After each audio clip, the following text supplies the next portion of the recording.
بسم اللہ الرحمن الرحیم۔ السلام علیکم ناظرین، سیدنا علی رضی اللہ تعالیٰ عنہ کی تربیت نبی اکرم صلی اللہ علیہ وآلہ وسلم نے فرمائی تھی۔ بچوں میں سب سے پہلے اسلام قبول کرنا حضرت علی رضی اللہ تعالیٰ عنہ کے مقدر میں لکھا گیا تھا۔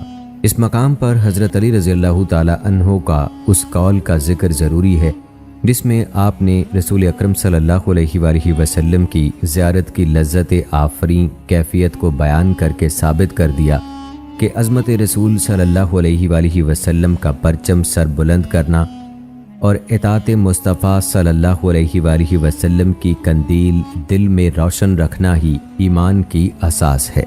حضرت علی رضی اللہ تعالیٰ عنہ نے فرمایا، اللہ کی قسم، نبی اکرم صلی اللہ علیہ وآلہ وسلم ہمیں اپنے اموال، اولاد، آباء و اجداد اور امہات سے بھی زیادہ محبوب تھے، اور کسی پیاسے کو ٹھنڈے پانی سے جو محبت ہوتی ہے ہمیں اپنے آقا و مولا حضرت محمد مصطفیٰ صلی اللہ علیہ وآلہ وسلم اس سے بھی بڑھ کر محبوب ہیں۔ ناظرین، آج کی ویڈیو میں ہم آپ کو حضرت علی رضی اللہ تعالیٰ عنہ کے رسول اکرم صلی اللہ علیہ وآلہ وسلم سے محبت کے واقعات شیئر کریں گے۔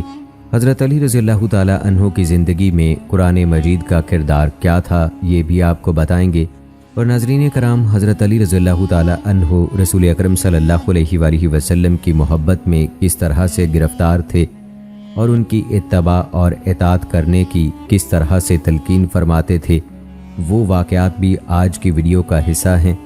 دلائل نبوت پر حضرت علی رضی اللہ تعالیٰ عنہ کی احادیث مبارکہ بھی آج کی ویڈیو میں شامل کریں گے۔ نبی اکرم صلی اللہ علیہ وآلہ وسلم سے محبت اور کس طرح سے حضرت علی رضی اللہ تعالیٰ عنہ نے نبی اکرم خاتم النبیین صلی اللہ علیہ وآلہ وسلم کا حلیہ مبارک بیان کیا، وہ بھی آج کی ویڈیو میں آپ کو تفصیل کے ساتھ بتائیں گے، تو ہماری آج کی اس انتہائی اہم ویڈیو کو آخر تک لازمی دیکھیے گا۔ تو آئیے ناظرین کرام، آغاز کرتے ہیں اپنی آج کی اس ویڈیو کا۔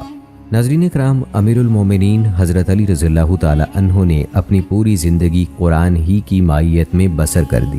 عقیدت و محبت سے کلام الہی کی تلاوت کرتے تھے، اس پاک کتاب کو حفظ کرتے تھے، اس کے گراں قدر الفاظ و معانی پر غور و فکر کرتے تھے اور اس پر اپنے دل و دماغ کی گہرائیوں سے عمل کرتے تھے۔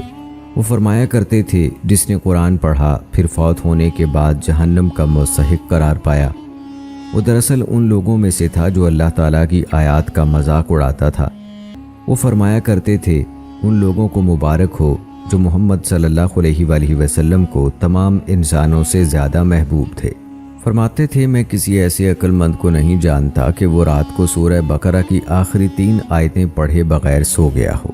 قرآن مجید کی قدر و منزلت بیان کرتے ہوئے فرمایا، یہ عظیم کتاب ہے، اس میں تم سے پہلے گزرے ہوئے اور تمہارے بعد آنے والے لوگوں کی خبر ہے، اس میں تمہارے درمیان موجود لوگوں کے لیے احکام ہیں، یہ فیصلہ کن کتاب ہے، کوئی مذاق نہیں ہے۔ کسی سرکش نے اس سے بے روحی اختیار کی تو اللہ تعالیٰ اسے نیست و نابود کر دے گا، جو شخص اس کی بجائے کہیں اور ہدایت تلاش کرے گا اللہ اسے گمراہ کر دے گا۔ یہ اللہ کی مضبوط رسی ہے، حکمت و دانائی پر مبنی یاد دہانی ہے، یہی صراط مستقیم ہے۔ اس کی بدولت خواہشات میں کبھی کجی نہیں آتی، زبانوں میں کبھی ابہام پیدا نہیں ہوتا، اس کے عجائبات لامحدود ہیں، یہ کبھی ختم نہیں ہوں گے، علماء کرام اس سے کبھی سیر نہیں ہوتے۔ جس نے قرآن کی بات کی اس نے سچ کہا، جس نے اس پر عمل کیا وہ اجر کا مستحق ہو گیا، جس نے اس کے مطابق فیصلہ دیا اس نے انصاف کیا، جس نے اس کی طرف دعوت دی اس نے سچے اور سیدھے راستے کی طرف رہبری کی۔ امیر المومنین حضرت علی رضی اللہ تعالیٰ عنہ قرآن مجید کو بے حد اہمیت دیتے تھے، انہوں نے اس سے بہت کچھ سیکھا اور اس کے لافانی علوم حاصل کیے۔ وہ فرماتے ہیں، اللہ کی قسم، قرآن کی جو آیت بھی نازل ہوئی مجھے معلوم ہے کہ وہ کس بارے میں نازل ہوئی اور کہاں نازل ہوئی۔ یقیناً میرے پروردگار نے مجھے باشعور دل اور سچ بولنے والی زبان عطا کی ہے۔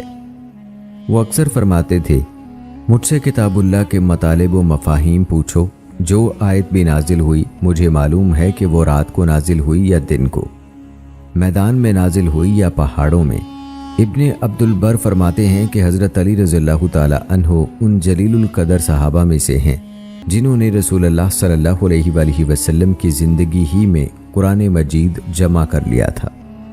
حضرت علی رضی اللہ تعالیٰ عنہ اپنی مبارک زندگی کے آخری دنوں میں عراق میں قیام فرما تھے۔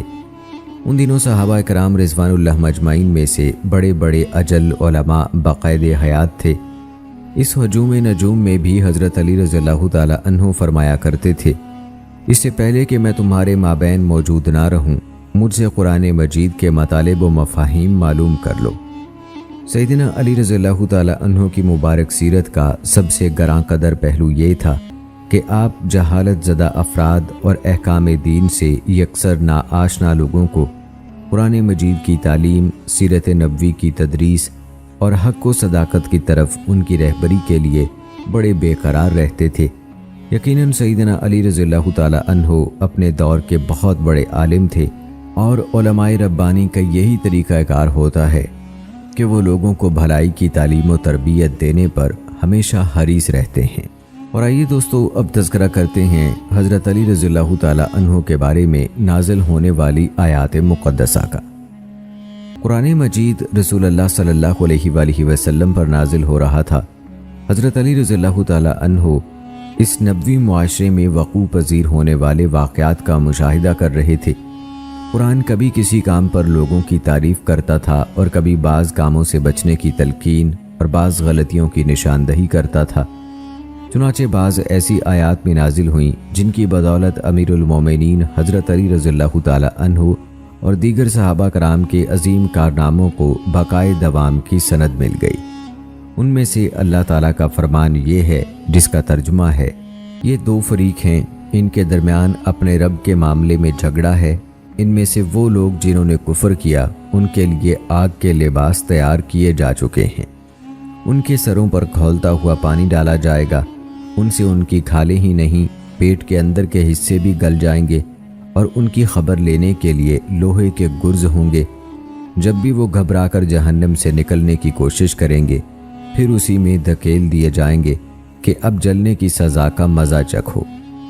دوسری طرف جو لوگ ایمان لائے اور جنہوں نے نیک عمل کیے، ان کو اللہ ایسی جنتوں میں داخل فرمائے گا جن کے نیچے نہریں بہہ رہی ہوں گی، انہیں وہاں سونے کے کنگنوں اور موتیوں سے آراستہ کیا جائے گا، اور ان کے لباس ریشم کے ہوں گے۔ امام بخاری رحمہ اللہ نے اپنی سند کے ساتھ حضرت علی رضی اللہ تعالیٰ عنہ سے روایت کیا ہے، انہوں نے فرمایا، قیامت کے دن مد مقابل کے خلاف دلیل پیش کرنے والا میں وہ پہلا شخص ہوں گا جو رحمان کے حضور گھٹنوں کے بل پیش ہوگا۔ قیس بن عبادہ کہتے ہیں، یہ آیات مقدسہ جن کے بارے میں نازل ہوئیں وہ جنگ بدر میں شامل وہ لوگ تھے جو ایک دوسرے کے مد مقابل آئے، حضرت حمزہ، حضرت علی، حضرت ابو عبیدہ بن حارث، اور دوسری طرف شیبہ بن ربیعہ، عتبہ بن ربیعہ اور ولید بن عتبہ۔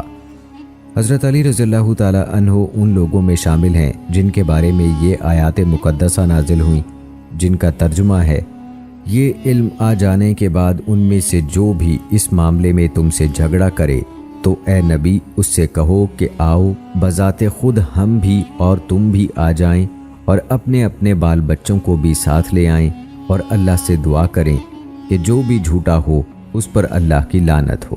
یہ بات وفد نجران کے بارے میں ہے۔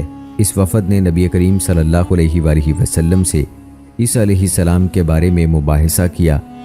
رسول اللہ صلی اللہ علیہ وآلہ وسلم نے انہیں یہ حقیقت سمجھائی کہ عیسیٰ علیہ السلام اللہ کے بندے ہیں، اس کے رسول ہیں اور اس کا کلمہ ہیں جو ان کی پاک باز والدہ پر اتارا گیا۔ رسول اللہ صلی اللہ علیہ وآلہ وسلم نے اس لغو بات کی تردید بھی فرمائی کہ عیسیٰ اللہ ہے یا اس کا بیٹا ہے یا وہ تین میں سے ایک ہے۔ نبی کریم صلی اللہ علیہ وآلہ وسلم نے انہیں اسلام کی دعوت دی تو انہوں نے اسے قبول کرنے سے انکار کر دیا۔ پھر انہیں مباہلہ کی دعوت دی۔ عامر بن سعد بن ابی وقاص رضی اللہ تعالیٰ عنہ سے روایت ہے، وہ فرماتے ہیں، جب یہ آیات نازل ہوئیں تو رسول اللہ صلی اللہ علیہ وآلہ وسلم نے حضرت علی رضی اللہ تعالیٰ عنہ، حضرت فاطمہ، حضرت حسن اور حسین رضی اللہ تعالیٰ عنہ کو بلایا اور فرمایا، اے اللہ، یہ میرے اہل خاندان ہیں، دوستو یہ تھا تذکرہ قرآن مجید میں نازل ہونے والی آیات کا، جو کہ حضرت علی رضی اللہ تعالی عنہ کے بارے میں تھیں۔ آئیے اب تذکرہ کرتے ہیں جہاد کی افضلیت کا۔ صحیح احادیث میں ہے کہ ایک آدمی نے کہا، اگر میں اسلام لانے کے بعد مسجد حرام کی تعمیر کے سوا اور کوئی بھی عمل نہ کروں تو مجھے اس کی کوئی پرواہ نہیں۔ اس موقع پر حضرت علی رضی اللہ تعالی عنہ نے فرمایا، اللہ تعالیٰ کی راہ میں جہاد اس سے بہت افضل ہے۔ اس پر حضرت عمر بن خطاب رضی اللہ تعالی عنہ نے فرمایا، ممبر رسول صلی اللہ علیہ وآلہ وسلم کے پاس اپنی آوازیں بلند نہ کرو، جب نماز ہو جائے تو اس بارے میں پوچھ لو۔ انہوں نے پوچھا تو اللہ تعالیٰ نے یہ آیات نازل فرمائی، جس کا ترجمہ ہے، کیا تم لوگوں نے حاجیوں کو پانی پلانے اور مسجد حرام کے آباد کرنے کو اس شخص کے کام کے برابر ٹھہرا لیا ہے جو اللہ اور روز آخر پر ایمان لایا اور جس نے اللہ کی راہ میں جہاد کیا؟ اللہ کے نزدیک یہ دونوں برابر نہیں ہیں، اور اللہ ظالموں کی رہنمائی نہیں کرتا۔ اللہ کے ہاں تو انہی لوگوں کا درجہ بڑا ہے جو ایمان لائے اور جنہوں نے اس کی راہ میں گھر بار چھوڑے اور جان و مال سے جہاد کیا، وہی کامیاب ہیں۔ ان کا رب انہیں اپنی رحمت اور خوشنودی اور ایسی جنتوں کی بشارت دیتا ہے جہاں ان کے لیے دائمی عیش کے سامان ہیں، ان میں وہ ہمیشہ رہیں گے۔ یقیناً اللہ کے پاس خدمات کا صلہ دینے کے لیے بہت کچھ ہے۔ جیسا کہ حضرت علی رضی اللہ تعالی عنہ نے فرمایا تھا، قرآن مجید نے بھی وہی حقیقت واضح فرمائی، یعنی کہ ایمان اور جہاد مسجد حرام کی تعمیر، حج و عمرہ، طواف اور حجاج کے ساتھ حسن سلوک سے بھی زیادہ افضل ہے۔ دوستو حضرت علی رضی اللہ تعالی عنہ روایت کرتے ہیں کہ جب یہ آیت نازل ہوئی جس کا ترجمہ ہے، اے وہ لوگو جو ایمان لائے ہو، جب تم رسول اللہ صلی اللہ علیہ وآلہ وسلم سے تخلیے میں بات کرو تو بات کرنے سے پہلے کچھ صدقہ دو۔ تو نبی کریم صلی اللہ علیہ وآلہ وسلم نے مجھ سے کہا، لوگوں کو حکم دو کہ وہ صدقہ کریں۔ میں نے پوچھا، اے اللہ کے رسول کتنا؟ نبی کریم صلی اللہ علیہ وآلہ وسلم نے فرمایا، 1 دینار۔ میں نے عرض کیا، لوگ اتنی استطاعت نہیں رکھتے؟ رسالت پاک صلی اللہ علیہ وآلہ وسلم نے فرمایا، اچھا پھر نصف دینار۔ میں نے کہا، وہ اتنی بھی طاقت نہیں رکھتے؟ رسول اللہ صلی اللہ علیہ وآلہ وسلم نے دریافت فرمایا، پھر کتنا؟ میں نے کہا، 1 جو کے برابر سونا۔ نبی اکرم صلی اللہ علیہ وآلہ وسلم نے فرمایا، تم تو تھوڑے ہی پر قناعت کرنے والے ہو۔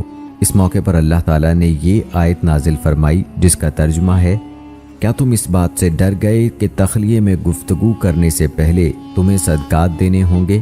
اچھا، اگر تم ایسا نہ کرو اور اللہ نے تمہیں اس سے معاف کر دیا تو نماز قائم کرتے رہو اور زکوٰۃ دیتے رہو۔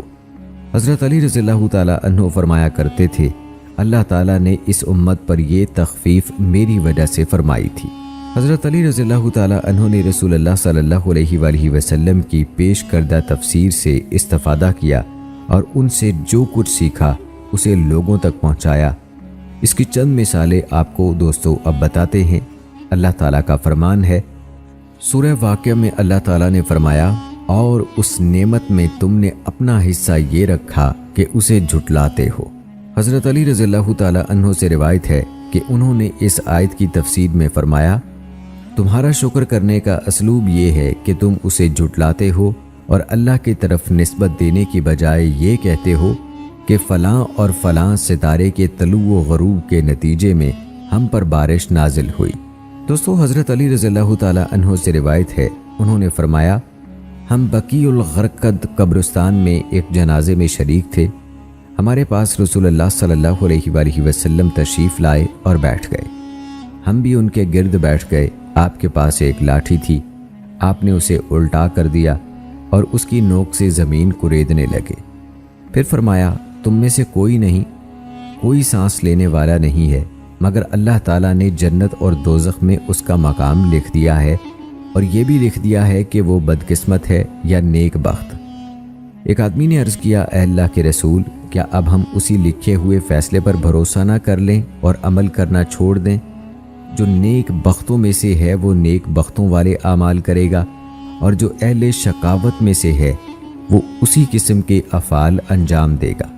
آپ نے فرمایا، عمل کرو ہر فرد کے لیے وہ راستہ آسان کر دیا جاتا ہے جس کے لیے وہ بنا ہے۔ اہل سعادت نیک بختی والے اعمال کی راہ اختیار کریں گے اور اہل شقاوت اسی قسم کے افعال کی طرف چلتے جائیں گے۔ پھر آپ صلی اللہ علیہ وآلہ وسلم نے یہ آیات پڑھیں جن کا ترجمہ ہے، جس نے راہ خدا میں مال دیا اور متقی ہو گیا اور بھلائی کو سچ مانا، اسے ہم آسان راستے کے لیے سہولت دیں گے، اور جس نے بخل کیا اور بے نیازی برتی اور بھلائی کو جھٹلایا، اسے ہم سخت راستے کے لیے سہولت دیں گے۔ امیر المومنین حضرت علی رضی اللہ تعالی عنہ قرآن مجید اور اس سے متعلقہ علوم عالیہ کے بہت بڑے عالم تھے۔ یہی وجہ ہے کہ وہ کامل یقین کے ساتھ سمجھتے تھے کہ قرآن مجید میں واضح اور ضمنی طور پر تمام شرعی احکام موجود ہیں۔ وہ فرمایا کرتے تھے، یقیناً اللہ تعالیٰ بھولنے والا نہیں ہے۔ یہی وجہ ہے کہ وہ اکثر قرآن پاک ہی سے استدلال کرتے تھے اور شرعی حکم کے لیے جس آیت کا حوالہ دیتے اس کی تلاوت فرماتے تھے۔ ان کا طریقہ کار کیا تھا دوستو، آئیے اس حوالے سے بھی آپ کو بتاتے ہیں۔ مثلاً وہ فرمایا کرتے تھے کہ بڑی عمر والے بچے کو دودھ پلانا حرمت نکاح کا باعث نہیں۔ انہوں نے اس بارے میں اس آیت کا حوالہ دیا جو کہ سورہ بقرہ کی آیت ہے، جس کا ترجمہ ہے، جو باپ چاہتے ہوں کہ ان کی اولاد پوری مدت رضاعت تک دودھ پیے تو مائیں اپنے بچوں کو کامل 2 سال تک دودھ پلائیں۔ پھر انہوں نے فرمایا، شرعی رضاعت 2 سال ہے، ان 2 برسوں میں اگر دودھ پیا ہے تو وہ حرمت کا باعث ہے، اور جو دودھ 2 سال کے بعد پیا جائے وہ حرمت نکاح کے باعث نہیں ہے۔ ایک اور جگہ بھی قرآن کے ظاہری الفاظ کو ظاہر ہی پر محمول کیا ہے۔ انہوں نے اس عورت کی بریت کا حکم صادر فرمایا جس پر زنا کی تہمت اس لیے لگا دی گئی تھی کہ خاوند کے ہاں آنے کے 6 ماہ بعد ہی اس کے ہاں ولادت ہو گئی تھی۔ انہوں نے دونوں آیتوں میں جمع کی صورت پیدا کی ہے، یعنی مائیں اپنے بچوں کو کامل 2 سال دودھ پلائیں۔ اسی طرح دوسری آیت جس کا ترجمہ ہے، اس کے حمل اور دودھ چھڑانے میں 30 مہینے لگ گئے۔ انہوں نے فرمایا 6 ماہ حمل کے اور 24 ماہ یعنی 2 سال ہونے پر دودھ چھڑائی۔ انہوں نے رضاعت کی مدت کو جو 2 سال ہے، مدت رضاعت و حمل کی مجموعی مدت یعنی 30 ماہ سے منہا کر دیا۔ اس طرح 6 ماہ باقی رہ گئے۔ انہوں نے دونوں آیتوں کے ظاہری الفاظ یکجا کر کے دونوں آیتوں پر مبنی حکم جاری فرما دیا۔ دوستو، مجمل سے مراد ایسی بات ہے جس کا مطلب مخفی ہو اور اس کی وضاحت کے لیے مزید بیان مطلوب ہو، جبکہ مفسر بات کا مفہوم واضح ہوتا ہے اور وہ کسی تفصیلی بیان کی متقاضی نہیں ہوتی۔ حضرت علی رضی اللہ تعالی عنہ نے اس ارشاد ربانی کے مجمل مفہوم کو دیگر مقامات میں مفسر باور کیا ہے۔ اللہ تعالیٰ کا فرمان ہے، قربانی یعنی نذرانہ کعبہ پہنچائی جائے گی۔ ایک روایت ہے کہ ایک آدمی نے حضرت علی رضی اللہ تعالی عنہ سے خدا کے بارے میں وضاحت چاہی کہ وہ کس جانور سے ہوگی۔ انہوں نے فرمایا 8 قسم کے جوڑوں سے۔ اس نے شک کا اظہار کیا تو حضرت علی رضی اللہ تعالی عنہ نے اس سے دریافت فرمایا، کیا آپ قرآن پاک پڑھتے ہیں؟ اس نے کہا جی ہاں۔ حضرت علی رضی اللہ تعالی عنہ نے فرمایا، کیا آپ نے سورۃ المائدہ کی یہ آیات نہیں سنی جس کا ترجمہ ہے، اے ایمان والو، بندشوں کی پوری پابندی کرو، تمہارے لیے مویشی کی قسم کے سب جانور حلال کر دیے گئے ہیں۔ اس نے کہا جی ہاں۔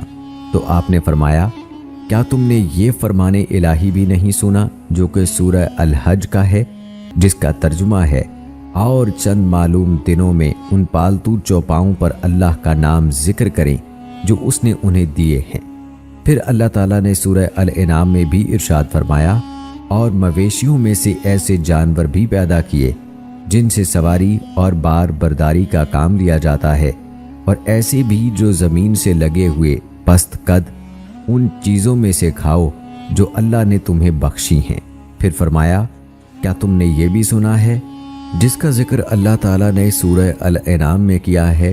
ترجمہ ہے، یہ 8 قسمیں نر و مادہ ہیں، 2 بھیڑ کی قسم سے اور 2 بکری کی قسم سے۔ اے نبی کہہ دیجئے، کیا اس نے دونوں نر حرام کیے یا دونوں مادہ، یا وہ بچے جو دونوں ماداؤں کے پیٹ میں ہیں؟ مجھے کسی علم کے ساتھ بتاؤ اگر تم سچے ہو۔ اسی طرح 2 اونٹ کی قسم سے اور 2 گائے کی قسم سے۔ اس نے کہا جی ہاں۔ آپ نے فرمایا کیا آپ نے سورۃ المائدہ کی یہ آیات نہیں سنی جس میں اللہ تعالیٰ کا فرمان ہے اے ایمان والو احرام کی حالت میں شکار نہ مارو، اور اگر تم میں کوئی جانے بوجھے ایسا کر گزرے تو جو جانور اس نے مارا ہو اسی کے ہم پلہ ایک جانور اسے مویشیوں میں سے نظر دینا ہوگا، اس کا فیصلہ تم میں سے 2 عادل آدمی کریں گے اور یہ نذرانہ کعبہ تک پہنچایا جائے گا۔ اس آدمی نے کہا جی ہاں میں نے یہ فرمان ربانی بھی سنا ہے۔ پھر وہ کہنے لگا میں نے ایک ہرن مار دیا ہے، میرے ذمے کیا حکم ہے؟ حضرت علی رضی اللہ تعالی عنہ نے فرمایا نذرانہ کعبے تک پہنچانا ہوگا۔ دوستو مطلق سے مراد جو بلا قید ماہیت پر دلالت کرے، اور مقید سے مراد وہ ہے جو لفظی طور پر کسی بھی قید سے مقید ہو۔ امیر المومنین حضرت علی رضی اللہ تعالی عنہ نے شرعی حکم کے انضباط میں قرآن کے متعلق کو مقید پر محمول کیا۔ انہوں نے آیت سرقہ میں قطع یعنی کانٹے کے متعلق حکم کو آیت محاربہ میں مقید پر محمول کیا ہے کہ 2 مرتبہ سے زیادہ قطع نہیں کرنا چاہیے، اور سرقہ کے بار بار ارتکاب پر 1 ہاتھ اور 1 ٹانگ سے زیادہ قطع کرنے کی صورت نہ ہوگی، یعنی جب کوئی ایک بار چوری کرے تو دایاں ہاتھ کاٹا جائے، اگر پھر چوری کرے تو بائیں ٹانگ کاٹی جائے۔ حضرت علی رضی اللہ تعالی عنہ کے نقطہ نگاہ کے مطابق اگر یہ چور تیسری اور چوتھی بار بھی چوری کرے تو اس سے زیادہ نہیں کاٹا جائے گا، اور اگر قطع کی بجائے تعزیر نافذ کی جائے گی، کیونکہ انہوں نے ارشاد خداوندی اور چور خواہ عورت ہو یا مرد دونوں کے ہاتھ کاٹ دو کو اس آیت محاربہ پر محمول کیا ہے، جس کا ترجمہ ہے جو لوگ اللہ اور اس کے رسول سے لڑتے ہیں اور زمین میں اس لیے تگ و دو کرتے پھرتے ہیں کہ فساد برپا کریں، ان کی سزا یہ ہے کہ قتل کیے جائیں یا سولی چڑھائے جائیں یا ان کے ہاتھ اور پاؤں مخالف سمتوں سے کاٹ ڈالے جائیں۔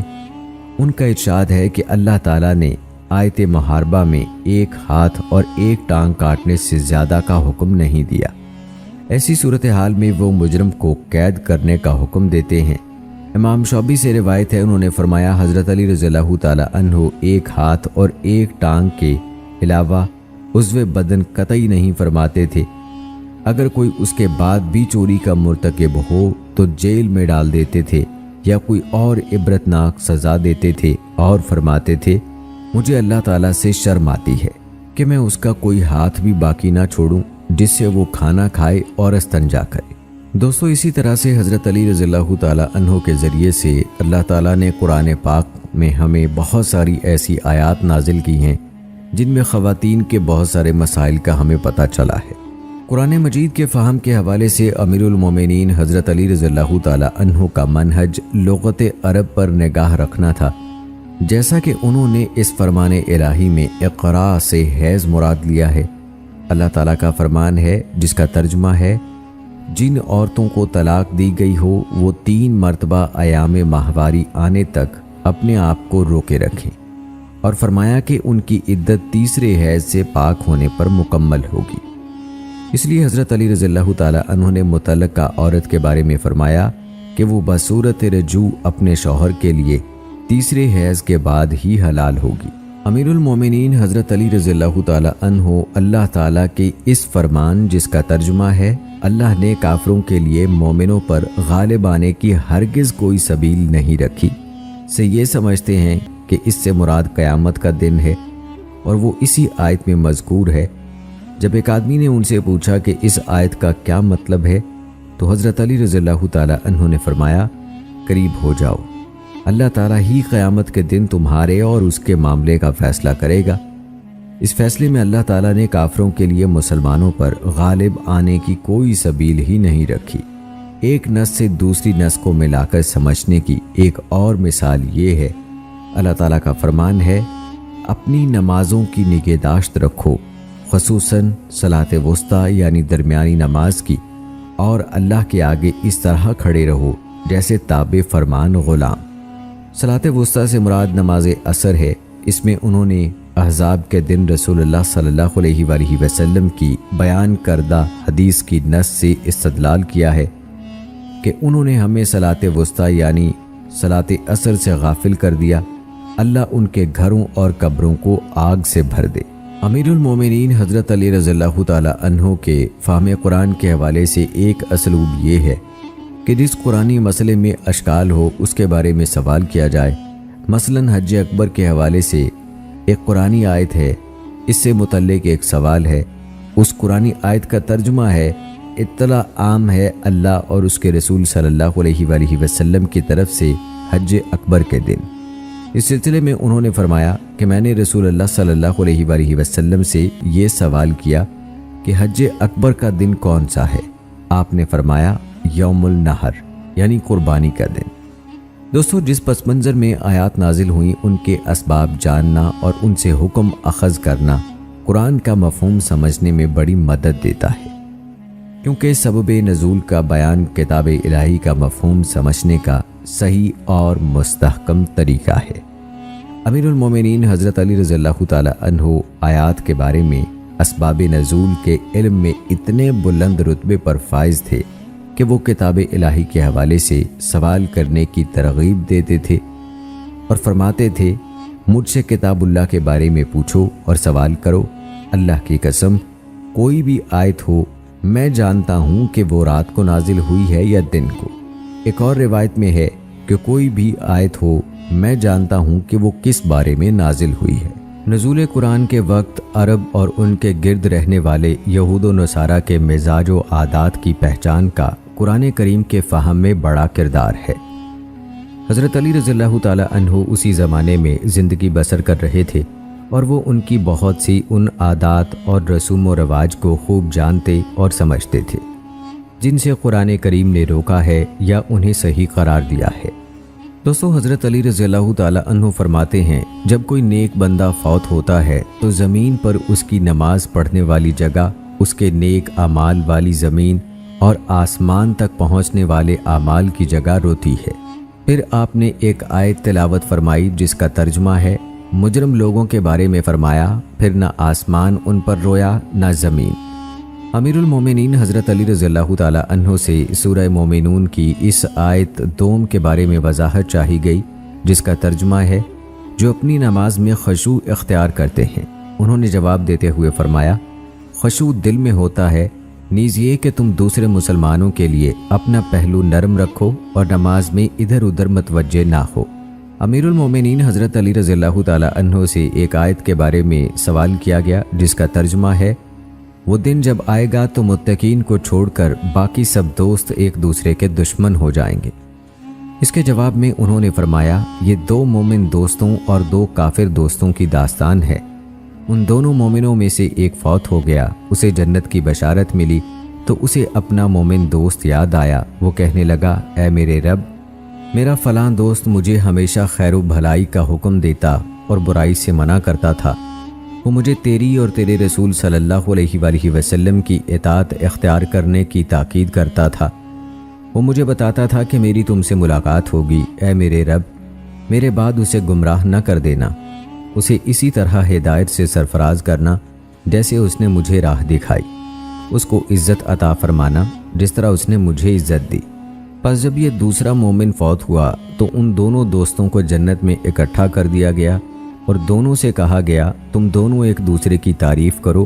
اس پر وہ کہنے لگا اے اللہ، یہ مجھے بھلائی کا حکم دیتا تھا، برائی سے روکتا تھا، مجھے تیری اور تیرے رسول صلی اللہ علیہ وآلہ وسلم کی اطاعت کا حکم دیتا تھا اور مجھ سے کہتا تھا کہ میں تجھ سے آ ملوں گا، کتنا بہترین بھائی، دوست اور ساتھی ہے۔ یہ گفتگو جاری رکھتے ہوئے حضرت علی رضی اللہ تعالی عنہ نے فرمایا پھر کافر دوستوں میں سے ایک فوت ہو جائے گا، اسے جہنم کی سزا ملے گی، اسے اپنا دوست یاد آئے گا، وہ کہے گا اے اللہ، میرا فلاں دوست مجھے برائی کا حکم دیتا تھا، بھلائی سے روکتا تھا، مجھے تیری اور تیرے رسول صلی اللہ علیہ وآلہ وسلم کی نافرمانی کا حکم دیتا تھا اور کہتا تھا کہ میری تم سے ملاقات نہیں ہوگی، اے اللہ اسے گمراہ کر دے جیسا کہ اس نے مجھے گمراہ کیا۔ جب وہ دوسرا دوست مر جائے گا تو ان دونوں کو جہنم میں اکٹھا کیا جائے گا اور کہا جائے گا کہ تم میں سے ہر ایک دوسرے کی تعریف کرے، تو وہ کہے گا اے اللہ، یہ مجھے برائی پر اکساتا ہے، بھلائی سے روکتا تھا، مجھے تیری اور رسول اللہ صلی اللہ علیہ وآلہ وسلم کی نافرمانی کا حکم دیتا تھا اور کہتا کہ میری تم سے ملاقات نہیں ہوگی۔ یہ کتنا برا بھائی، دوست اور ساتھی ہے۔ دوستو، حضرت علی رضی اللہ تعالی عنہ فرماتے ہیں تمام تر زہد قرآن کے ان 2 کلمات میں ہیں، جن میں اللہ تعالیٰ نے فرمایا تمہیں جو نقصان پہنچے اس کا غم نہ کرو، اور جو کچھ تمہیں اللہ عطا فرمائے اس پر مت اتراؤ، اور یاد رکھو کہ اللہ اکڑنے والے اور فخر کرنے والے کو پسند نہیں کرتا۔ حضرت علی رضی اللہ تعالی عنہ نے مزید فرمایا جو ماضی سے مایوس نہیں ہوتا اور مستقبل پر اتراتا نہیں، اس نے یقیناً پورے زہد کو اپنے ہاتھ میں لے لیا۔ اور آئیے دوستو، اب تذکرہ کرتے ہیں سیدنا علی رضی اللہ تعالی عنہ کی رسول اللہ صلی اللہ علیہ وآلہ وسلم سے وابستگی اور فہم حدیث کا۔ حضرت علی رضی اللہ تعالی عنہ مکہ مکرمہ کے امی معاشرے کی ان ممتاز شخصیتوں میں سے تھے جو لکھنا پڑھنا جانتے تھے۔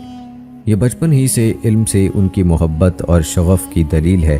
اللہ تعالیٰ نے اپنا یہ لطف و کرم ان کے لیے بچپن ہی سے مقدر فرما دیا کہ وہ کاشانہ نبوت ہی میں رسول اللہ صلی اللہ علیہ وآلہ وسلم کے زیر سایہ زندگی بسر کریں۔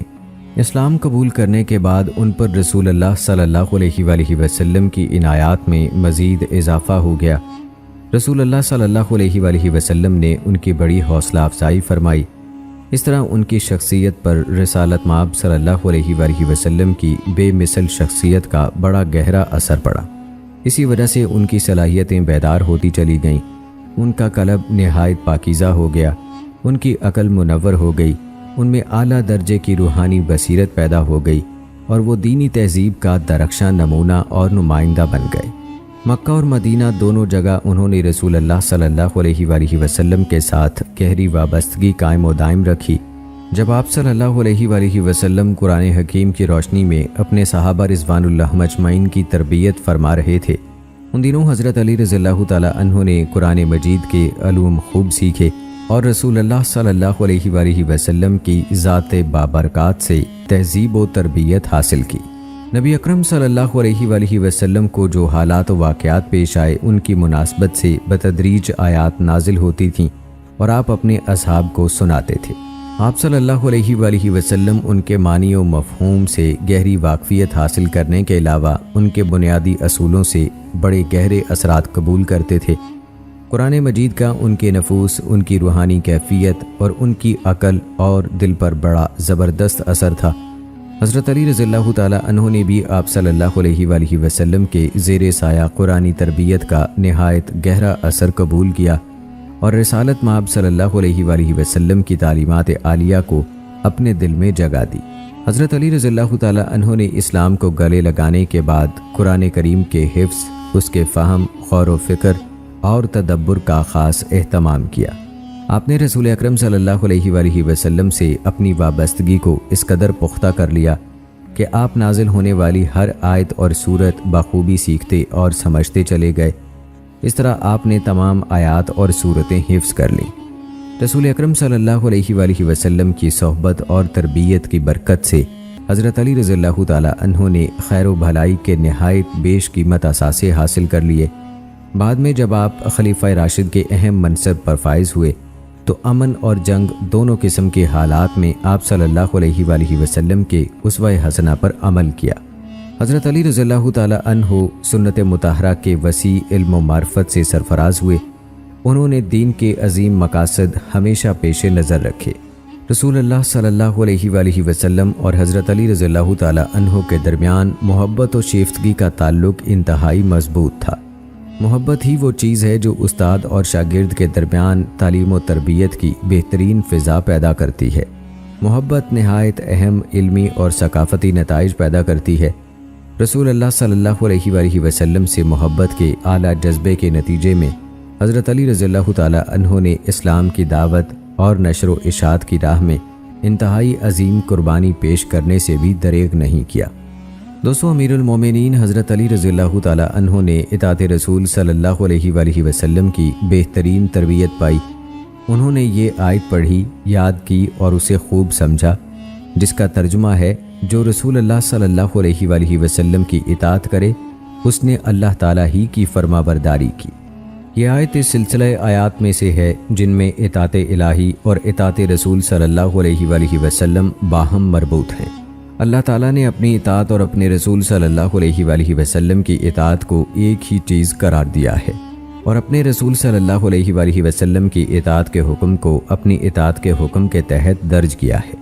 اس میں بندوں کو یہ بتانا مقصود ہے کہ رسول اللہ صلی اللہ علیہ وآلہ وسلم کی اطاعت کے بغیر اللہ تعالیٰ کی اطاعت بے معنی ہے۔ اس مفہوم کی آیات بہت سی ہیں۔ امیر المومنین حضرت علی رضی اللہ تعالیٰ عنہ نے رسول اللہ صلی اللہ علیہ وآلہ وسلم کے زیر سایہ سنت کی اتباع کرنے کی تربیت پائی۔ اس سلسلے میں رسول اللہ صلی اللہ علیہ وآلہ وسلم کے ارشادات سے بڑی گراں قدر رہنمائی اور روشنی حاصل ہوتی ہے، اور اس پر عمل کے نتیجے میں دارین کی سعادت اور فوز و فلاح یقینی ہو جاتی ہے۔ اس بارے میں احادیث مبارکہ اپنی کثرت، متنوع عبارات اور مختلف اسالیب کی بدولت امتیازی شان رکھتی ہیں۔ ان میں سے بعض احادیث ضرب المثل کا درجہ رکھتی ہیں۔ یہ عبارات کے اختلاف اور اسالیب کے مختلف ہونے کے باوجود ایک ہی مقصود اور مفہوم کو روشن اور واضح کرتی ہیں۔